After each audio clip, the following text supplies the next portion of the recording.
கதைகள் முக்கியம் தான், அதையும் தாண்டி கலெக்ஷனும் முக்கியம். அதனால 20 கோடியில மஞ்சுமல் பாய்ஸ் எடுத்து 100 கோடி வசூல் படத்துக்கு. வெறும் 20 கோடி 100 கோடி ரூபா 80 கோடி ரூபா லாபம் படத்துக்கு. இல்ல அவங்க பிரேமலு வந்து வெறும்னே 10 கோடி ரூபாயில எடுத்து 100 கோடி ரூபா. மம்முட்டி வந்து பிரம்மயுகத்துல வந்து 35 நிமிஷம் 40 நிமிஷம் வராரு. அந்த படம் மிகப்பெரிய ஹிட். பிளாக் அண்ட் ஒயிட் படம். நீங்க இங்க இருக்கிற ஒரு கமலஹாசனோ இல்லைனா வந்து ஒரு ரஜினிகாந்தோ காதல் மாதிரி ஒரு படம் நடிக்கணும், கேவா நடிச்சிருப்பாரு அந்த படத்துல. இதெல்லாம் வந்து இங்க யாருமே பண்றதுக்கு பயப்படுறாங்களே தவிர இங்க பண்ணாங்கன்னா இங்கேயும் ஏத்துப்பாங்க மக்கள். நடிகர்கள் தான் பிரச்சனை. இங்க வந்து நான் 100 கோடிக்கு தான் படம் பண்ணுவேன், 250 கோடிக்கு தான் படம் பண்ணுவேன், 100 கோடி சம்பளம் வாங்குவோம் நிக்க கூடாது. நான் இறங்கி வரேன், நீ வா என்ன வருஷம் நல்லா பண்ணி. நீங்க ஒன்றும் இல்லை, மஞ்சுமல் பாய்ஸ் விஜய் நடிச்சிருந்தா அந்த படம் எனக்கு எழுதி தரேன் 400 கோடி அந்த படம் சம்பாதிக்க முடியாமலாம் இல்லை. அதே படம் அதே பிரேமுழுவை இங்கே சிவகார்த்திகேயன் பண்ணியிருந்தானா இங்கே சொல்கிறேன், இங்கே அந்த படம் 100 கோடி சம்பாதிக்காதா? சம்பாதிக்கலாம் தயாராக இருக்குது, மக்கள் பார்க்க தயாராக இருக்காங்க, அவங்க சூஸ் பண்ண பயப்படுறாங்க, அதான் பிரச்சனை. சினிமாங்கிறது பொதுவாக சொல்ல போனால், சினிமாங்கிறது லாங்குவேஜை தாண்டி ஒரு விஷயம் ஜெயிக்குது அப்படின்னா அதோட ஸ்க்ரீன் பிளே தான்.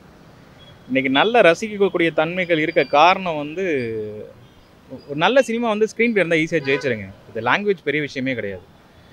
நான் மலையாள சினிமாவும் பார்ப்பேன், தமிழ் சினிமாவும் பார்ப்பேன், ஹிந்தியும் பார்ப்பேன். ஏன் நிறைய பேர் இங்கிலீஷும் பார்க்குறாங்க. லாங்குவேஜ் வந்து ஒரு விஷயத்தை ஜெயிக்க வைக்கும் அப்படிங்கிறத சொல்ல முடியாது. அதோட ஸ்க்ரீன் பிளே மேக்கிங்னு ஒன்று இருக்குது, ஸ்க்ரீன் பிளேன்னு ஒன்று இருக்குது. அதுக்கான உழைப்பு பின்னாடி எவ்வளோ இருக்குது அப்படிங்கிறது தான் சக்ஸஸ்க்கு காரணமே. லாங்குவேஜை முன்னிறுத்தவே முடியாது. மலையாள மூவிஸ் பார்த்தீங்கன்னா ஒரு நல்ல ஸ்டோரி இருக்கும், ஸ்டோரி கண்டென்ட் வந்து ஸ்ட்ராங்காக இருக்கும். பட் தமிழ் மூவிஸில் வந்து ஸ்டார் கேஸ்ட்டை தான் வந்து அவங்க மெயினாக பார்க்குறாங்க. ஸோ ஸ்டோரி வந்து கம்மியாகுதுன்னு எனக்கு பர்சனலாக ஃபீல் ஆகுது. மலையாளமில் பார்த்தீங்கன்னா இந்த மம்முட்டி, மோகன்லால், பெரிய ஸ்டார்ஸ் கூட ஒரு நல்ல ஒரு கண்டென்ட் ஓரியன்ட் ஃபிலிம்ஸ் பண்ணுறாங்க. ஆனால் தமிழ் மூவிஸில் பார்த்தீங்கன்னா அந்த மாதிரி பண்ணுறது இல்லையோ அப்படின்ற மாதிரி, எக்ஸப்ட் கமல்ஹாசன் சாரை தவிர மற்றவங்கலாம் அந்த மாதிரி பண்ண மாட்டாங்களோ எனக்கு லைட்டாக ஃபீல் ஆகுது. என்ன வித்தியாசம் அப்படின்னு நான் பார்க்குறேன் அப்படின்னா, எல்லோரும் என்ன சொல்கிறாங்கன்னா மலையாள சினிமானாலே ரொம்ப குவாலிட்டியாக இருக்கும் அப்படின்னு நினைக்கிறாங்க. ஆனால் என்ன தான் குவாலிட்டியாக இருந்தாலும் படம் வந்து பாக்ஸ் ஆஃபீஸில் யார் கலெக்ட் பண்ணுறா, யார் அதிகமாக அமௌண்ட்டை கலெக்ட் பண்ணுறான்னா அது பேசிக்காகவே தமிழ் சினிமா தான். பொதுவாக எல்லோரும் இப்போ என்ன சொல்லிடுறாங்க, ரொம்ப கதை வந்து நல்லா இருக்குது மலையாள சினிமாவில் தான் அப்படிங்கிறாங்க. ஆனால் அவங்களால பெருசாக வந்து ஒரு பாக்ஸ் ஆஃபீஸில் பெருசாக வந்து சாதிக்கவே முடியலை. தமிழ் படங்கள் பண்ணுற ஒரு தமிழ் படத்தோட கலெக்ஷனை வச்சு அங்கே ஒரு 10 படம் எடுக்க முடியுன்றாங்க. கதைகள் முக்கியம்தான், அதையும் தாண்டி கலெக்ஷனும் முக்கியம். அதனால 20 கோடியில் மஞ்சுமல் பாய்ஸ் எடுத்து 100 கோடி வசூல் படத்துக்கு. வெறும் 20 கோடி 100 கோடி ரூபா 80 கோடி ரூபா லாபம் படத்துக்கு. பிரேமலு வந்து வெறும்னே 10 கோடி ரூபாயில எடுத்து 100 கோடி ரூபா.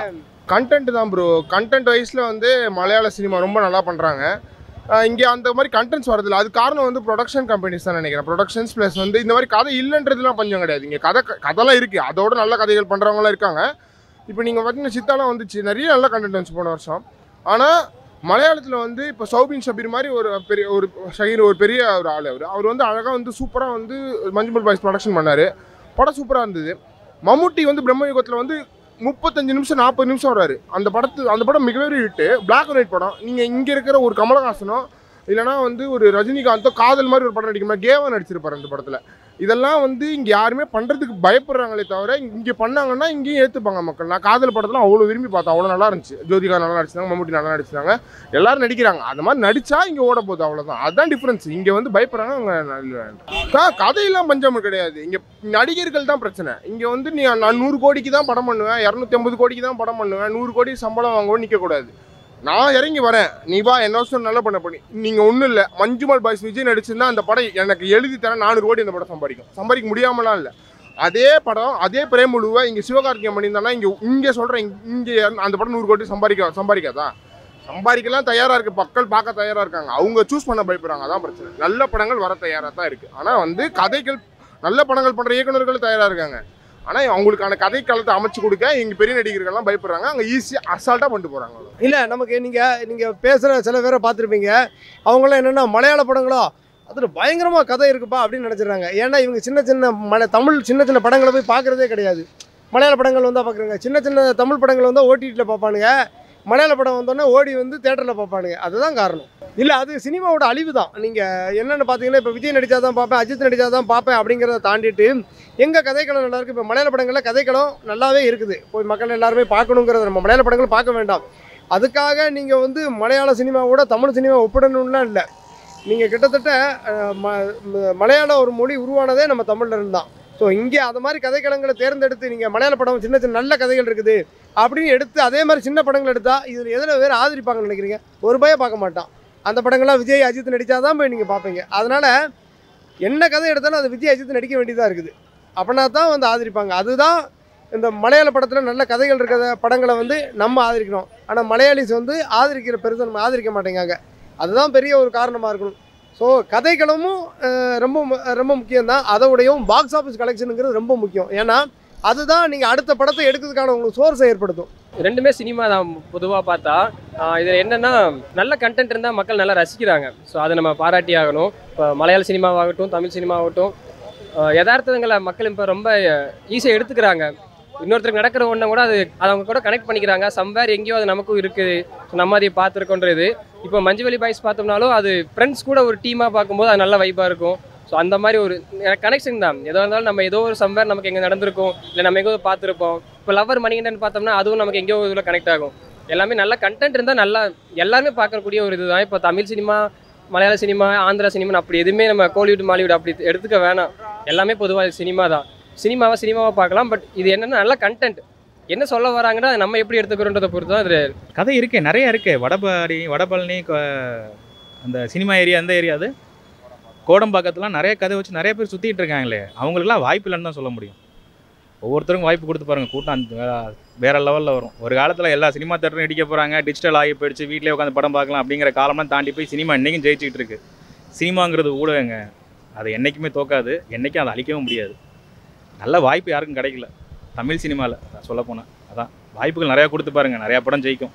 என்னென்னா இப்போ எல்லோரும் என்ன பார்த்துடுறாங்க, ஒரே ஒரு மலையாள படம் வந்தால் கூட அது வந்து பயங்கரமாக பாக்ஸ் ஆஃபீஸில் ஹிட் அடிக்க அப்படிங்கிறாங்க. நீங்கள் குறிப்பாக பார்த்தீங்கன்னா தளபதி விஜயோட படம் வந்து ஒரு தேட்டரில் கேரளாவில் ரிலீஸ் ஆச்சுன்னா எந்த ஒரு மலையாள படமே ரிலீஸ் ஆகிறதே கிடையாது. கிட்டத்தட்ட ஒரு மாதத்தை ஆக்கியபை பண்ணது அந்த தேட்டரெல்லாம். எல்லாமே பார்த்தீங்கன்னா விஜயோட படங்கள் வந்து. அப்போ நீங்கள் சொல்கிறது மாதிரி பார்த்தீங்கன்னா கதைக்களம் மலையாளிஸுக்கு வந்து பயங்கரமாக கதை ரொம்ப நல்லா புரியும், அவங்க வந்து நல்ல படங்களை தான் சூஸ் பண்ணுவாங்க அப்படின்னா, இப்போ இங்கெல்லாம் பார்த்தீங்கன்னா பொதுவாக வந்து விஜயோட படங்களாக மசாலா படங்களாக இருக்குது அப்படிங்கிற ஒரு பேச்சு இருக்குது. ஆனால் கேரளாவில் விஜய் வந்து ஆதிக்கம் செலுத்துகிறாரு. அவரோட படங்கள் ரிலீஸ் ஆயிடுச்சுன்னா மற்ற எந்த படங்களுமே ரிலீஸ் ஆகாமல் இருக்குது. அப்போ மலையாளிஸுக்கு வந்து குறிப்பாக வந்து விஜயோட படங்கள் பிடிச்சிருக்குது. இதுக்கு நீங்கள் என்ன சொல்ல விரும்புகிறீங்க? இப்போ நான் வந்து அதுக்காக மலையாள படங்கள் நல்லாவே இல்லை அப்படின்னு நான் சொல்லலை. அவங்களோட கதைக்களம் தேர்வெல்லாம் சரிதான். ஆனால் அதை நீங்கள் எங்கே போய் பார்க்கணுன்னா கதைக்களங்களில் நான் மலையாள படங்களை ஆதரிக்கிறேன். ஆனால் பெருசாக பாக்ஸ் ஆஃபீஸ் கிட்டு அதிக படங்கள் சம்பாதிக்கணும், பெருசாக பாக்ஸ் ஆஃபீஸில் பெருசாக வரணும்னா அது நீங்கள் தமிழ் படங்களை தான் அதை நம்ம பெருசாக பார்க்க முடியுது. தமிழ்லாம் கதையே இல்லைண்ணா. மலையாள இருக்க கதை தமிழில் கிடையாது. ரியல் ஸ்டோரி எடுத்திருக்காங்க. தமிழில் ரியல் ஸ்டோரி எடுத்தால் அவ்வளோ ஓடுறது கிடையாது. மலையாளத்தில் ரியல் ஸ்டோரி எடுத்தால் நல்லா ஓடுது. மலையாளத்தில் அப்படியே ஓடுந்ததில்ல, தமிழில் நல்லா ஓடுது. ஸ்டார்டிங்கில் டிக்கெட் புக் பண்ணுறதுக்கே ரொம்ப கஷ்டமாக இருந்துச்சு. ஸ்டார்டிங் கம்மியாக போக ஷோ அதிகமாகிக்கிட்டே இருக்குது. எல்லா தேட்டர்லையுமே டிக்கெட் ரொம்ப கஷ்டப்பட்டு கிடச்சி வந்திருக்கும். இன்ஸ்டா ஓப்பன் பண்ணோன்னே இதுதான் நிறையா இருக்குது. அதனால கொஞ்சம் இன்ட்ரெஸ்ட் பார்க்கணுன்னு அதனால வந்துடும். ஆனால் இந்த கண்மணி பாட்டு சொல்லியிருந்தாங்க, அது கொஞ்சம் இதாக இருக்குன்னு சொல்லியிருந்தாங்க, அதனால வந்திருக்கணும். மேக்ஸிமம் நான் படம் பார்க்க வரமாட்டேன். இந்த மூவிக்கு நிறையா இதாக இருந்துச்சு, ஓகே அதனால வருவோன்னு. ரிவ்யூலாம் கொஞ்சம் பெஸ்ட்டாக இருந்துச்சு. இல்லை அப்படிலாம் கிடையாது. நீங்கள் கண்டென்ட் நல்லா இருந்துச்சுன்னா வேர்ட் ஆஃப் மவுத்லேயே படம் ஓடும். நீங்கள் எதுவுமே பண்ண வேணாம். இப்போ நீங்கள் வந்து அயோத்தி இருக்குல்ல, அயோத்தி வந்தது. எனக்கு அயோத்தி நான் வந்து பார்த்தேன், என்னடா போஸ்டர் நல்லாவே இல்லை, சசிகுமார் போரிங்காக படம் பண்ணுறான்னு நினச்சேன். ஆனால் அயோத்தி அன்ஃபார்ச்சுனேட்டாக படம் சூப்பராக இருந்தது, செம்மையாக இருந்தது படம், ரொம்ப பிடிச்சிருந்தது. அந்த மாதிரி நம்ம ஓடா மூத்தில் படம் போயிடும், கூட்டம் வராதுலாம் கிடையாது. இப்போ பயிரி நல்லா இருக்குன்னு நிறைய பேர் சொன்னாங்க. இப்போ பயிருக்கு தானாக கூட்டம் வரும். நீங்கள் என்ன விட நினச்சிங்க, படத்துக்கு கூட்டம் வரும். அப்படி கூட்டம் வந்து படம் ஓட தான் செய்யும். நீங்கள் வந்து கண்டென்ட்டை நல்லா கொடுக்காம சின்ன படம் இப்போ நிறைய சின்ன படங்கள் வருது, அந்த படம் நல்லா நம்ம என்ன பண்ண முடியும் சொல்லுங்கள்? அது மாதிரி தான் கணக்கு. தமிழில் அதிகமாக இப்போ படம் யாரும் பண்ணுறதில்ல. அந்த மாதிரி எல்லோரும் வந்து ஒரு பிக் ஸ்டார் கேஸ்ட் உள்ள ஃபிலிம்ஸ் தான் வந்து எல்லோரும் அதிகமாக லைக் பண்ணி பார்க்குறாங்களே தவிர ஒரு நார்மல் ஸ்டோரி ஓரியன்ட் ஃபிலிம்ஸ் வந்து தமிழில் வந்து அந்த டேரக்டர்ஸ்க்கு பெருசாக மேபி அவங்களுக்கு சான்ஸ் கிடைக்காம இருக்குதா, இல்லை அந்த மாதிரி ப்ரொடியூசர்ஸ் வந்து விரும்ப மாட்டுறாங்களான்னு தெரியல. அந்த மாதிரி படம் போக மாட்டேங்குதுன்னு நினைக்கிறாங்களான்னு எனக்கு தெரியல. ஆனால் மலையாளம், ஹிந்தி, மற்ற லாங்குவேஜஸ், அதர் லாங்குவேஜஸ் ஃபிலிமில் வந்து அதிகமாக ஸ்டோரி ஓரியன்ட் ஃபிலிம்ஸ் ரிலீஸ் ஆகுறதுனால அந்த மாதிரி இருக்குதோ அப்படின்னு சொல்லிட்டு ஒரு டவுட் இருக்குது. இல்லை தமிழில் கதைகளுக்கு பஞ்சம் இல்லைங்கிறத விடையும் நல்ல கதைகளை எடுத்தால் பார்க்குறதுக்கு ஆள் இல்லைன்னு நினைக்கிறேன் நான். ஏன்னா இப்போ நீங்கள் வந்து சின்ன சின்ன படங்கள்னாலே யாருமே வர்றது கிடையாது. சின்ன படங்கள் தானே அப்படின்னு குறிப்பாக வந்து தேட்டர் கிடைக்கிறது கிடையாது, ஆடியன்ஸ் வர்றது கிடையாது. அதுதான் காரணம். மலையாள படங்கள்னால் ரொம்ப நல்ல படமாக இருக்கும், நல்ல கதையாக இருக்குங்கிறத மக்கள் மனசில் பதிய வச்சுட்டாங்க. ஒருவேளை நம்ம இந்த டைரக்டர்லாம் போய் மலையாளத்தில் ஒரு படம் எடுத்து அந்த படத்தை போட்டு விட்டு டைரக்டர் பேர் வாங்கிட்டு தமிழில் பண்ணுவாங்கன்னா எல்லா ஆடியன்ஸ் வந்து பார்ப்பாங்கன்னு நினைக்கிறேன். பெரிய ஆக்டர் அது வந்து ஃபஸ்ட்டு எப்படி ஒரு 2-3 ஷோவில் 2-3 நாள் வர்றது ஃபேன் பேஸ் அவங்க தான் வருவாங்க.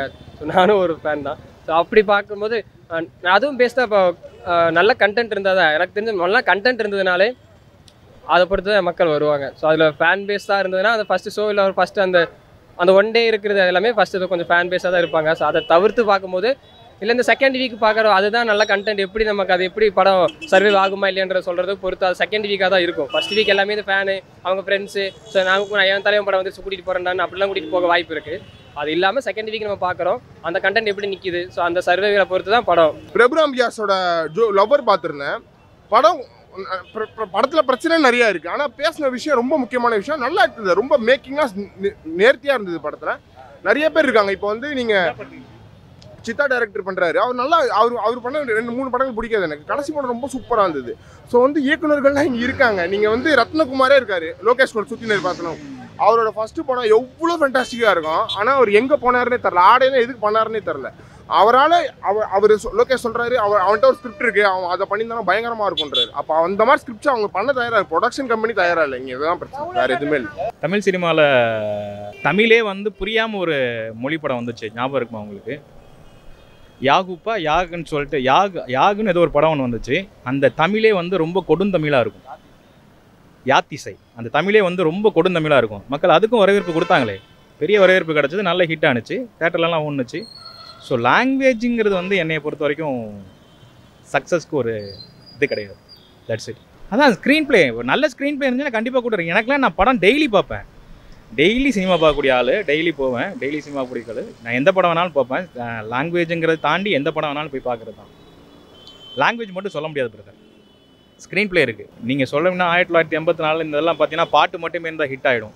ஒரு நல்ல ஃபைட் 2 பாட்டு 2 ஃபைட் வச்சுன்னா ஹிட் ஆகிடும். பட் இன்றைக்கி உள்ள டேஸ்ட்டு, மக்களோட டேஸ்ட்டு மாறி போச்சு. அதையும் தாண்டி நிறைய விஷயம் இருக்குது. ஸோ லாங்குவேஜை மட்டும் வச்சுக்கிட்டு நம்ம எதுவுமே பண்ண முடியாது. பெரிய நடிகளுக்கு கூட்டம் வர்றதுக்கு காரணம் என்னென்னா விளம்பரப்படுத்திடுறீங்க. சோசியல் மீடியாவில் அங்கே நிறையா பேசப்பட்டு ஏதோ ஒன்று இருக்குன்னு நினச்சி கூட்டம் வந்துடுது. பட் அந்த கூட்டம் 2வது நாளே காணா போயிடுது. பெரிய விஷயமா ஒன்றும் பேசப்படுறது இல்லையே. 2வது நாளே இந்த கூட்டம் இல்லாமல் போயிடுது. நல்ல படங்களுக்கு ஃபஸ்ட்டு பாலா எடுத்த படம், ஃபஸ்ட்டு பாலா ஒரு படம் எடுத்தாப்புல. என்ன படம் எடுத்தாப்புல? சேதுன்னு ஒரு படம் எடுத்தாப்புல. அந்த சேது தான் ஃபஸ்ட்டு எடுத்தார். சேதுங்கிறது பெரிய ஹிட் இல்லை. மக்கள் கூட்டம் கொஞ்சம் வரதுக்கு அப்புறம் தான் அதுக்கப்புறம் தான் அந்த விஷயங்கள் பேசப்பட்டுச்சு. அப்போ கூட சோசியல் மீடியா கூட கிடையாது, இந்த அளவுக்கு பெருசாக கிடையாது. பட் அதுக்கப்புறம் தானே ஹிட் ஆனிச்சு. நல்ல கதைகளுக்கு என்றைக்குமே டைம், அவ்வளோதான். நல்ல கதைகளுக்கு கொஞ்சம் டைம் எடுத்து மக்கள் உணர ஆரம்பிச்சிட்டாங்கன்னா கண்டிப்பாக கூட்டம் வந்துடும். எதுக்குமே வித்தியாசம் கிடையாது. படங்கிறதே, சினிமாங்கிறதே மொழி வாரியாக பிரிக்க முடியாது. அதே ஒரு லாங்குவேஜ் தான். இப்போ நம்ம மலையாள சினிமா பார்த்தீங்கன்னா எனக்கு ரொம்ப பிடிக்கும். மலையாள சினிமா அது வந்து என்ன சொன்னால் அதில் ஃபுல் அண்ட் ஃபுல் நேச்சுரல் நல்லா காட்டுறாங்க. நேச்சுரல் ரொம்ப பிடிக்கும். அதனால சில பேர் பார்த்திங்கன்னா அந்த நேச்சுரலுக்காகவே போவாங்க. அதில் மியூசிக்ஸ் தான் அதிகமே அருமையாக இருக்கும். ஒவ்வொரு மியூசிக்கும் ஒவ்வொன்றுமே அவ்வளோ அழகாக எடுத்து காட்டியிருப்பாங்க. ஒரு லவ் சீன்ஸாக சரி, ஆக்ஷன் சீன்ஸாக சரி, நல்லா எடுத்து காட்டியிருப்பாங்க. அழகாக இருக்கும். தனி சினிமாவில் நார்மலாக தான் இருக்குது. பட் என்னன்னா ஓகே, அதுலேயும் மியூசிக்ஸ் நல்லாயிருக்கும். ஆனால் நேச்சுரலுங்கிறது அது அதிகமாக இல்லை. எனக்கு நேச்சர் ரொம்ப பிடிக்கும், இயற்கைங்கிறது. ஆனால் இந்த மலையாள சினிமாவில் ரொம்ப அதிகமாக தான் இருக்கும். ஏன்னா அதனால தான் கொஞ்சம் நிறைய பேர் போகிறதுனால நல்லா பாப்புலர் ஆகுது மலையாள சினிமா. வேறு என்ன, தமிழ் இனிமேல் வர வாய்ப்பு இருக்குங்க. இந்த இதெல்லாம் பார்க்குறப்ப இனிமேல் தமிழ் டைரக்டர்ஸ் வந்து நல்ல ஸ்டோரி ஓரியன்ட் ஃபிலிம்ஸ் பண்ணுவாங்கன்னு நினைக்கிறேன். தங்கலாம் நல்லா இருக்கும்னு எக்ஸ்பெக்ட் பண்ணுறேன். இந்தியன் டு கமர்ஷியலாக நல்லா இருக்கும்னு நினைக்கிறேன். ஸ்டோரி பெருசாக இந்தியனோட ஸ்டோரி தான் இருக்கும், அது பெருசாக டிஃப்ரென்ஸ்லாம் இருக்காது. சங்கரோட யூஷுவல் ஃபிலிம் ஸ்டைலில் தான் இருக்கும். நான் வந்து ஃபஸ்ட்டு நான் பார்க்குறது வந்து ஸ்டோரி பார்ப்பேன். செகண்ட் வந்து யார் நடிச்சிருக்கா, யாரோட ஃபிலிம் அப்படின்னு பார்ப்பேன். டேரக்டர் பார்ப்பேன். அவ்வளோ. அது நல்ல படமாக இருந்தால் தேட்டரில் பார்க்கலாம். இல்லை, நான் வந்து நீங்கள் வந்து ரிவ்யூ பார்த்துட்டுலாம் வருவேனான்னு கேட்டேன்னா, இந்த ரிவ்யூ சொல்கிறவங்க, ரிவ்யூ பார்க்குறவங்களாம் முதல் நாள் எல்லா படமே சூப்பர் ஹிட்டும்பாங்க. அப்படின்னா இல்லை, நீங்கள் ஒரு வாரம் போனாலே நமக்கு தெரிஞ்சிட போகுது அந்த படத்தோட டாக். அதை பார்த்துட்டு தான் வர்றது. இல்லை, இயக்குநர்களுக்கு பஞ்சம் இல்லைன்னு தான் சொல்லணும். கதைகளுக்கு கொஞ்சம் பஞ்சம் தான். எல்லாருமே அவங்கவுங்க ஒப்பீனியன், அவங்கவுங்களுடைய கண்டென்ட் தான் சொல்கிறாங்க. இதில் வந்து இவங்க அதை சொல்லலை, இதை சொல்லலை, நம்ம எதுவும் அவங்கள குத்தம் சொல்லக்கூடாது. ஸோ அவங்களுக்கு என்ன தெரியுதோ, அவங்க என்ன சொல்கிறாங்களோ அதை அவங்கள ஃப்ரீடமாக விட்டுருணும் அவங்க சொல்கிறத. ஸோ நீ வந்து இந்த மாதிரி ஒரு சினிமா எடுக்கிறன்றக்காக அவங்கள ஒரு மாதிரி நம்ம ஸ்டீரியோடைப் பண்ணக்கூடாது. வெற்றிமாறனா இப்படி தான் படம் எடுப்பாங்க, லோகேஷ் கனகராஜ் தான் இப்படி தான் படம் எடுப்பாங்க, இப்போ ஹரிசார்னா அவர் அப்படி தான் படம் எடுப்பாரு. அப்படி யாரையுமே நம்ம வந்து அவங்கள அப்படி ஜட்ஜ் பண்ணி அந்த பார்வையில் பார்க்கக்கூடாது. ஒரு டைரக்டர் அவர் பாரதி ராஜா வந்து சிவப்பு ரோஜா படம் அந்த இதில் கொடுத்தாரு. ஸோ இன்னும் டிஃப்ரெண்டாக 16 வயதுலேயே கொடுத்தாரு. ஸோ ஒரு இயக்குனரும் அவங்க வெர்சடைலாக தான் இருப்பாங்க. அதை வந்து நம்ம இவங்க இப்படி தான் நீங்கள் இப்படி தான் அப்படின்னு சொல்லி நம்ம தான் முத்திரை குத்திக்கிறோம். அது நம்ம பண்ணுற தப்பாக தான் இருக்கும். ஓடா மூத்து நீங்கள் நான் எழுதி தரேன். இங்கே ஃபுல்லாக ஏதாவது ஒரு மொக்க படத்துக்கு நீங்கள் போஸ்டர் வைங்க, படத்துக்குள்ளே கூட்டம் வரும். 4 நாள் 2 நாள் அந்த கூட்டம் இருக்கும். அது விஜய் படமா அஜித் படமாக இருந்தாலும் நல்லா கூட்டம் வராது. நீங்கள் மஞ்சுமல் பாய்ஸ்க்கு எது கூட்டம் வருது? பட்டம் ஓட்டா மூத்து அங்கங்கே பறை இன்னைக்கு எத்தனை நாள் இந்த படம் ரிலீஸ் ஆகி 1.5 வாரம் ஆச்சு. இன்னைக்கு ஓடிக்கிட்டு இருக்கு. ஹவுஸ்ஃபுல் ஷோ ஓடிக்கிட்டு இருக்கு. பிரேமலு இன்னும் ஓடிக்கிட்டு இருக்கு. பிரேமலு ரிலீஸ் ஆனது ஒரு மாதம் இருக்கும். பிரேமலு ரிலீஸ் இன்னும் ஓடுது. பிரம்மயுகம் ரிலீஸ் மெயின் ஸ்க்ரீன் பேலஸில். அதுக்கெல்லாம் அவங்க கண்டென்ட்டுக்கு எல்லாத்துக்கும் கொடுக்க தயாராக இருக்காங்க. இவங்க நடிக்க தயாராக இல்லை. அது வந்து மக்கள் மேலே அப்படி திரும்புது. மலையாள சினிமா கண்டென்ட் நல்லா இருந்தால் எந்த சினிமா இருந்தாலும் பார்ப்போம் ப்ரோ. தெலுங்குல கூட நல்ல படம் வந்தால் பார்ப்போம். கன்னடத்தில் நல்ல படம் வந்தால் பார்ப்போம். லாங்குவேஜ் பிரச்சனை இல்லை. நல்ல படம் வரணும், நல்ல கண்டென்ட் கொடுக்கணும், அவ்வளோதான். சின்ன படங்களுக்கு கொஞ்சம் ப்ரமோஷன் கம்மி. என்னை பொறுத்த வரைக்கும் ப்ரமோஷன் கொஞ்சம் கம்மியாக இருக்குது. அதுக்கப்புறம் இல்லை கூட்டம் வருது, ப்ரமோஷன் மட்டும் கொஞ்சம் கம்மியாக இருக்கும். அது இந்த ஃபஸ்ட் வீக் முடிஞ்சதுக்கப்புறம் அது ரீச் ஆகுது இல்லை. ஸோ அதை பொறுத்து கொஞ்சம் கூட்டம் வந்துடுது.